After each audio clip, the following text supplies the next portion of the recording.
पति के हाथ में हथकड़ी है और अपनी पत्नी को मुखाग्नि दे रहा है। इस पति पर आरोप है कि इसने अपनी पत्नी की हत्या कर दी, लेकिन पति मुंबई में था। भागे भागे घर पहुंचा। जैसे ही पति को सूचना मिली कि उसकी पत्नी फांसी के फंदे से लटकी है, तभी उसका पति भागे भागे घर पहुंचा। मौके पर मौजूद पुलिस ने उसे तुरंत गिरफ्तार कर लिया और फिर हथकड़ी लगाकर शमशान घाट लेकर आया। देखिए इस तस्वीर को देखने के बाद हर किसी का रूह कांप जाएगा। जब पुलिस ने पति को गिरफ्तार किया तो पति चिल्ला चिल्ला कर कह रहा था, मैं मुंबई में था, मैं कई दिनों से मुंबई में हूँ, मैं तो अपनी पत्नी की मौत की सूचना के बाद घर आया हूँ, आप लोग मुझे क्यों गिरफ्तार कर रहे हैं। लेकिन पुलिस ने एक ना सुनी, पति को गिरफ्तार कर लिया।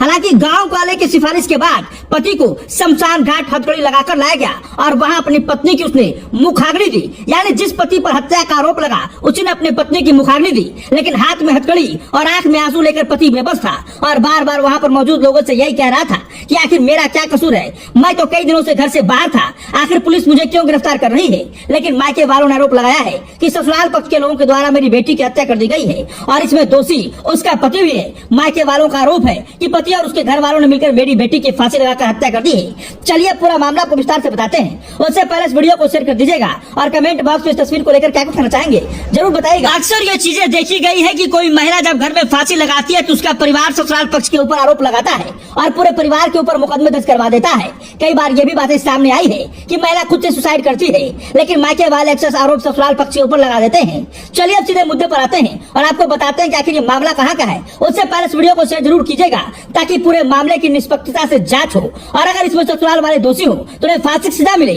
और अगर निर्दोष हो तो उन्हें तत्काल मुक्त किया जाए। हाथ में हथकड़ी, चारों ओर दर्जनों पुलिसकर्मियों का पहरा और बीच में अपनी पत्नी को मुखाग्नि देने पहुंचा एक शख्स। यह भावुक दृश्य गया जिले के सिंधुगढ़ थाना क्षेत्र के ढेलवाटड़ गांव का है, जहां पुलिस सुरक्षा में आरोपी को उसकी पत्नी के अंतिम संस्कार में शामिल होने की अनुमति दी गई। सुरक्षा व्यवस्था को देखते हुए मौके पर भारी संख्या में पुलिस बल तैनात किया गया था।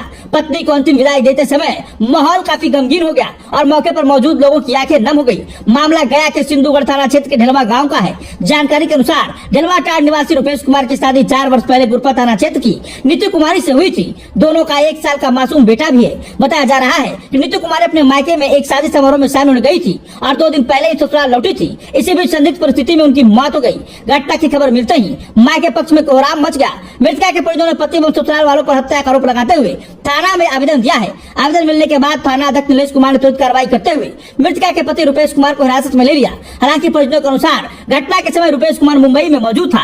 बाद में परिवार की गुहार पर पुलिस ने हथकड़ी पहने अवस्था में ही उसे पत्नी के अंतिम संस्कार में शामिल होने और मुखाग्नि देने की अनुमति दी। अंतिम संस्कार के बाद पुलिस उसे जेल भेज दी। घटना के दौरान मृतका की मां का रो रो कर बुरा हाल है। वो बार बार बेहोश हो रही थी और अपने 1 साल के नाती को देखकर कह रही थी, अब बच्चे के सिर से हमेशा के लिए मां का सर उठ गया।